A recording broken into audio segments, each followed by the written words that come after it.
हर दिन है कहानी। आज प्रस्तुत है सच्चिदानंद हीरानंद वात्स्यायन अज्ञेय की कहानी विवेक से बढ़कर का दूसरा भाग। आवाज प्रज्ञा पांडे की। मैक्सिम, एंटन और लियोन को क्रांतिकारी सभा में सम्मिलित हुए कई महीने हो गए थे। कई कारणों से लियोन को घर छोड़कर छिप कर रहना पड़ता था, क्योंकि उसके वारंट जारी हो चुके थे। वह कॉलेज तो छोड़ ही चुका था, अब नगर छोड़कर जाने को बाध्य हुआ था। तीनों मित्र एक छोटे बगीचे में बैठे हुए थे। लियोन ने अपने जाने की बात सुनाकर पूछा, मैक्सिम, तुम अब क्या करोगे? मैं तो तुम्हारे साथ जाऊंगा। नहीं, तुम यहीं रहो।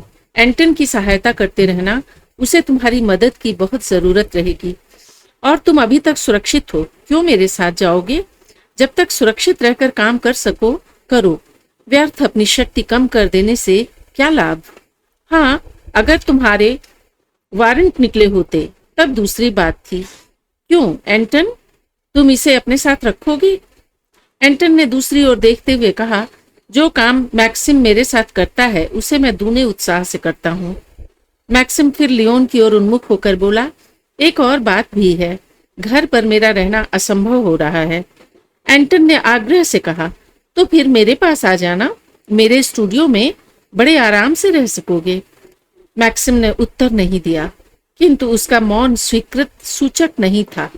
एंटन ने फिर कहा, अब पहले किसी हालत नहीं है, मैं अपनी चीजों से काफी कुछ कमा लेता हूँ और मेरी माँ भी प्रसन्न होगी। अगर हमारी हालत खराब भी होती तो भी। मैक्सिम, तुम आ जाओगे ना? मैक्सिम ने कुछ हट के साथ कहा, मैं तो लियोन के साथ जाऊंगा, नहीं तो वह भी यहीं रह जाए। एंटन चुप हो गया। लियोन ने कुछ हंसकर कहा, मैक्स, तुम बड़े जिद्दी हो। मैक्सिम ने समझ लिया कि लियोन उसे साथ ले जाएगा। उसके मुख पर प्रसन्नता झलक गई। संध्या के बुझते हुए प्रकाश में वोल्गा तटस्थ जारेव नगर के आसपास की दलदल के प्रदेश में कीच से लथपथ दो युवक भागे जा रहे थे। उन दोनों के हाथ में बंदूकें थीं, किंतु उनके मुख पर शिकारी का हिंसा भाव नहीं था, बल्कि शिकार का त्रस्त वेदनापूर्ण भाव। उनके पीछे कुछ दूर पर मशालें लिए हुए सैनिक आ रहे थे। बीच बीच में कोई रुककर बंदूक से फायर करता, फिर आगे बढ़ा चला आता। एकाएक भागते हुए दो व्यक्तियों में से एक लड़खड़ा कर गिरा। गिरते हुए बोला, एंटन, तुम निकल जाओ। मैं तो। दूसरा व्यक्ति रुका और बोला, मैक्सिम। कोई उत्तर नहीं मिला। एंटन ने हाथ से बंदूक फेंक दी और पीठ पर मैक्सिम को उठाकर दौड़ने लगा। एक बार अस्पष्ट स्वर में बोला, मैक्सिम, तुम्हें छोड़कर कैसे? और फिर उन्मत्त बेरोक मशीन की तरह दौड़ता गया। उसके शरीर में मानो कोई दैवी शक्ति आ गई थी। उसकी आंखों में दैवी तेज धधक रहा था और शायद उसके अंतःस्थल में दलदल धीरे धीरे पक्की धरती का रूप धारण कर रही थी। थोड़ी देर में एंटन बिल्कुल सूखी जमीन पर पहुंच गया। उसने घूम कर देखा, सैनिकों की मशालें कहीं नहीं दिख पड़ती थीं। वह फिर आगे बढ़ने लगा और थोड़ी देर में एक छोटे से हरियाली भरे और सुरक्षित स्थान में पहुंच गया। यहाँ उसने मैक्सिम को भूमि पर लिटा दिया और धीरे धीरे उसका शरीर टटोलने लगा। गोली मैक्सिम की टांग में लगी थी। एंटन ने अपना कोट उतारा, फिर कमीज और उसके चिथड़े करके पट्टियां बनाई। इनसे उसने घाव को बांध दिया। फिर कोट की जेब से उसने एक छोटा सा फ्लास्क निकाला और मैक्सिम का मुख खोलकर उससे लगा दिया। मैक्सिम को इतना भी होश नहीं था कि फ्लास्क से ब्रांडी का एक घूंट भर ले, किंतु ब्रांडी धीरे धीरे उसके गले के नीचे उतर गई। उसका शरीर कुछ कांपा। फिर उसने बहुत क्षीण स्वर में पुकारा, लियोन। एंटन बड़ी व्यग्रता से उसके मुख की ओर देख रहा था। मैक्सिम की पुकार सुनकर उसने एक लंबी सांस ली और चुप हो रहा। मैक्सिम ने फिर पुकारा, लियोन, कहाँ हो? एंटन ने धीरे से कहा, मैक्सिम, यह मैं हूं, एंटन। मैक्सिम ने आंखें खोली, बोला, लियोन कहाँ गया? लियोन पहले ही बचकर निकल गया था, अब तक तो जारेव पहुंच गया होगा। तुम्हारी चोट कैसी है? मैक्सिम कुछ नहीं बोला। बहुत देर तक दोनों चुप रहे। फिर एंटन ही बोला, मैक्सिम, क्या है? लियोन तो बच गया है, तुम उदास क्यों होते हो? लियोन निकल गया होगा, मुझे इसी बात की खुशी है। अब तुम क्या करोगे एंटन? एंटन ने सहसा उत्तर नहीं दिया। फिर बोला, मैक्सिम, तुम्हारी चोट कैसी है? इतनी बुरी नहीं है, पर चल नहीं सकता। तो कोई चिंता नहीं है, मैं तुम्हें उठा कर चलूंगा। कहाँ? बहन हिल्डा के गांव। 20 मील मुझे उठाकर? एंटन ने कुछ मुस्कुरा कर कहा, 4 मील तो अभी उठाकर लाया हूं, दलदल में। और फिर अब तो बंदूकों का बोझ भी नहीं है। क्यों, वे क्या हुई? तुम्हें उठाना था इसलिए वहीं फेंक दी। साथ तो ले आता, लेकिन तुम्हें उठाए निशाना तो लगा नहीं सकता था, इसलिए व्यर्थ था। लेकिन अभी रिवॉल्वर तो है ही, कोई चिंता नहीं है। मैक्सिम थोड़ी देर चुप रहा, फिर बोला, एंटन, अगर तुम सैनिक पकड़ लेते तो? अगर तुमको सैनिक पकड़ लेते तो? एंटन बोला, तो क्या तुम्हें पकड़वा देता और खुद भाग निकलता? मैक्स, तुम अभी बहुत सी बातें नहीं जानते हो, कहकर उसने मुंह फेर लिया। बहुत देर तक कोई कुछ नहीं बोला। फिर मैक्सिम ने मानो डरते डरते कहा, एंटन, मुझे तुम्हारे प्रति कितना कृतज्ञ होना चाहिए। कहते कहते वह एंटन के शरीर में एक कंपन का अनुभव करके एकाएक रुक गया। एंटन ने व्यथा विकृत भर्राई हुई आवाज में कहा, मैक्स, मैक्स। फिर बहुत धीमी आवाज में, जिसे मैक्स ने नहीं सुना, होना चाहिए, बस इतना ही। एंटन ने बदलते हुए स्वर में कहा, मैक्स उठो, अब चलें, नहीं तो मेरा शरीर अकड़ जाएगा। उसने मैक्स को फिर कंधे पर उठाया और चल पड़ा, किंतु अब उसकी चाल में दैवी उग्रता नहीं थी। एंटन ने धीरे धीरे कोठरी के सीखचों से सिर हटाया और क्षितिज पर के क्षीण आलोक को देखने लगा। धीरे धीरे बोला, लियोन, तुम हमारे नेता हो, मुझसे अधिक समझदार, अधिक अनुभवी, और तुम्हारे पास साधन भी बहुत हैं। लेकिन मैक्सिम भी बहुत काम कर सकता है। फिर एकाएक सिसक कर, मैक्स, मैं तुम्हें कितना प्यार करता हूं। एंटन दरवाजे से हटकर टहलने लगा। जंजीर फिर मुखरित हो उठी। लियोन, मैं स्वार्थी नहीं हूं, तुम क्या समझोगे? और वासिलीव, अगर तुम फांसी लग गए तो भी वासिलीव क्या समझेगा कि मैं स्वार्थी था? पर मैक्स, तुम्हें कितनी खुशी होगी, लेकिन मेरे प्रति न जाने क्या, तुम क्या कहोगे कि मैं अपने प्रति भी सच्चा नहीं हो सका। थोड़ी देर तक जंजीर के स्वर के अतिरिक्त शांति रही। फिर एंटन कोठरी के बीच में खड़ा होकर बोला, मैक्सिम, तुम गलत समझोगे। मैक्स, और फिर वहीं भूमि पर बैठ गया। मैक्सिम आप ही बोला, लियोन, अगर तुम बच जाओगे तो कितना अच्छा होगा। वह उस समय से उसी प्रकार कोठरी के मध्य में भूमि पर बैठा हुआ था, किंतु जो तूफान एंटन के अंदर झकझोर रहा था, उसकी शायद मैक्सिम को कल्पना भी नहीं हो सकती थी। उसका युवा हृदय में विकल्प के लिए इतना स्थान नहीं था। उसके आगे यह समस्या नहीं थी कि कौन सा प्रेम बड़ा होता है और कौन सा छोड़ा जा सकता है। उसे यह नहीं देखना था कि आदर्श की रक्षा के लिए प्रिय की हत्या करनी होगी या प्रिय की रक्षा करके स्वार्थी कहलाना पड़ेगा। एंटन की स्थिति असंभव थी। अगर वह मैक्सिम की रक्षा करता तो लियोन क्या समझता? यही कि एंटन ने औचित्य पर विचार नहीं किया, केवल अपने प्रेम पर ही। और वासिलिव, किंतु मैक्सिम को छोड़ देना, जो कि काम में लियोन से कम नहीं था, और इसके अतिरिक्त मैक्सिम ने इतनी दूर विचार नहीं किया था। उसके मन में बार बार यही भावना उठती, एंटन की अपेक्षा लियोन ने अधिक काम किया है, भविष्य में भी शायद लियोन ही अधिक काम करेगा। एंटन बहुत लगन से काम करता था, पर एंटन का परिचय उतना नहीं था जितना लियोन का, और वासिलिव भी एंटन की सहायता नहीं कर सकता। वह देश छोड़कर स्विट्जरलैंड जा रहा था। रूस में उसका रहना असंभव हो गया था। इसके अतिरिक्त किंतु वह बात जब भी मैक्सिम के आगे आती तो वह अपना ध्यान उस पर से हटाने की चेष्टा करता था। कभी कभी वह बोल उठता, नहीं लियोन, इसलिए नहीं, केवल तुम्हारी जरूरत देखकर ही मैं सोचता हूँ। तुम्हारे प्रति मेरे जो भाव हैं उन्हें निर्णय कार्य में नहीं आने दूंगा। पर फिर भी बार बार उसका मन कहता, लियोन तुम्हारा प्रिय है, उसको बचा लो। एंटन मुझे बहुत चाहता है, पर मैं क्या कर सकता हूँ? कृतज्ञता को क्या करूं? आदर्श को कैसे भुलाऊं? एक अव्यक्त कुतूहल मैक्सिम के हृदय में उमड़ रहा था। मार्टिनोव ने एंटन से पूछा है, लियोन से पूछा है, वह किसका नाम बताएगा? नहीं, मेरा। और एंटन, वह शायद मेरा ही नाम बताए। मेरे लिए सोचना इतना कठिन नहीं है लियोन। वह अव्यक्त कुतूहल मैक्सिम के मन में घूम रहा था, किंतु वह उद्विग्न नहीं हो रहा था। वह कोठरी में लेट गया और थोड़ी ही देर में सो गया। थाने के अंदर कहीं घंटा बजा। एंटन चौंका और गिनने लगा, 1 2 3 4 11 12। वह उठा और टहलने लगा। उसके हाथ में जो कागज पेंसिल थे वे उसने अपनी कोट की जेब में डाल लिए। दरवाजा खुला। मार्टिनोव अंदर आया और बोला, कहो एंटन।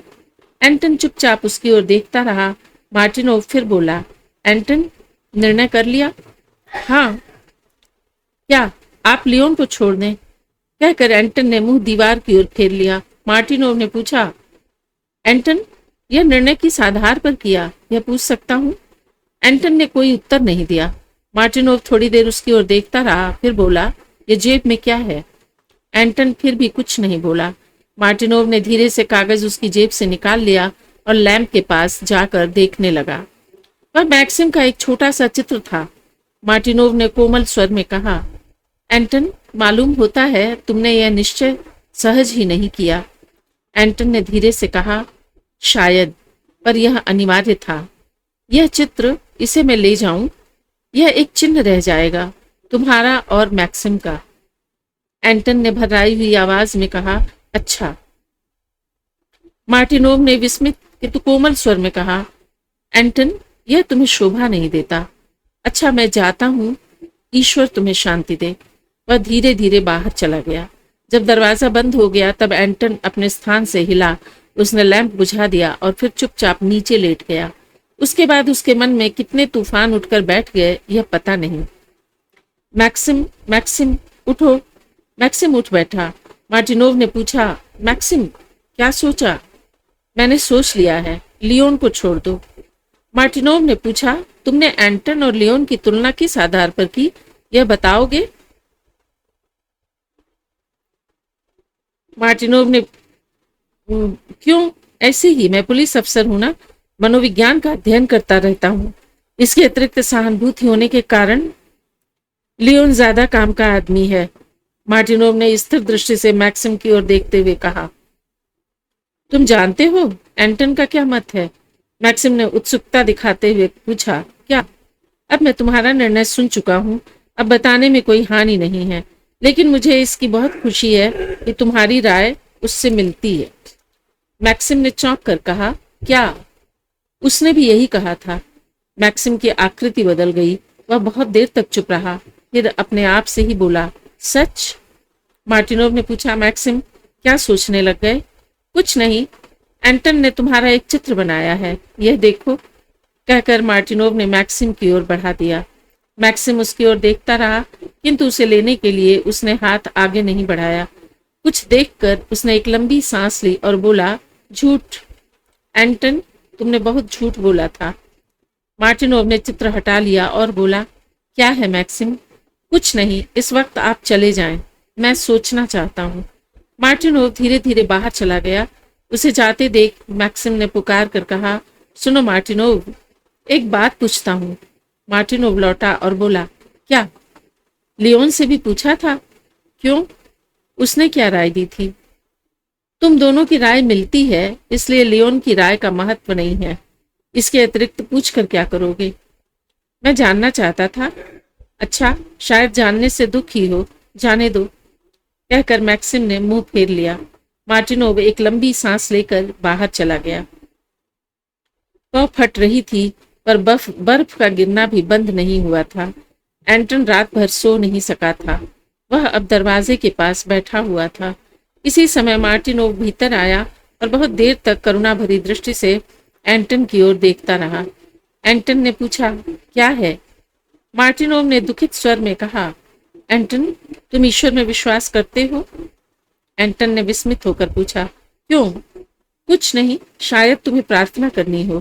कहकर मार्टिनोव ने एक तार एंटन के आगे रख दिया। एंटन ने तार उठाकर पढ़ा और बोला, अच्छा।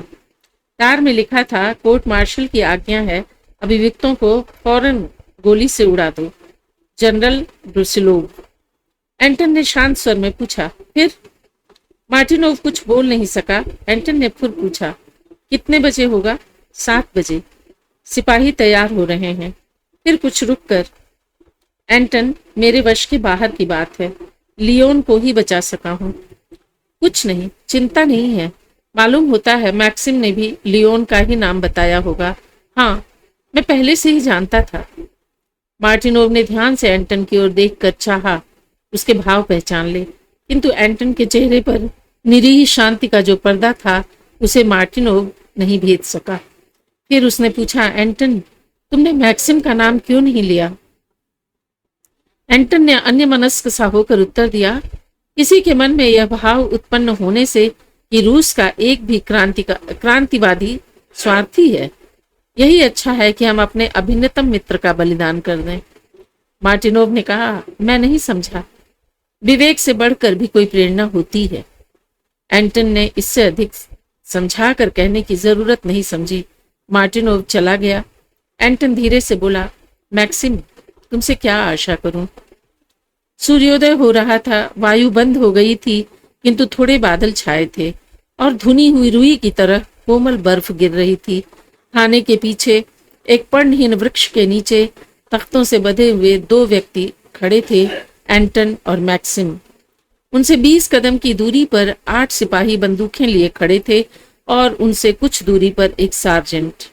मार्टिनोव वहां नहीं था। वह एक बार आकर करुणा भरी दृष्टि से दोनों की ओर देखकर चला गया था। सिपाहियों ने बंदूकें तानी हुई थीं। मैक्सिम उन बंदूकों की ओर देख रहा था।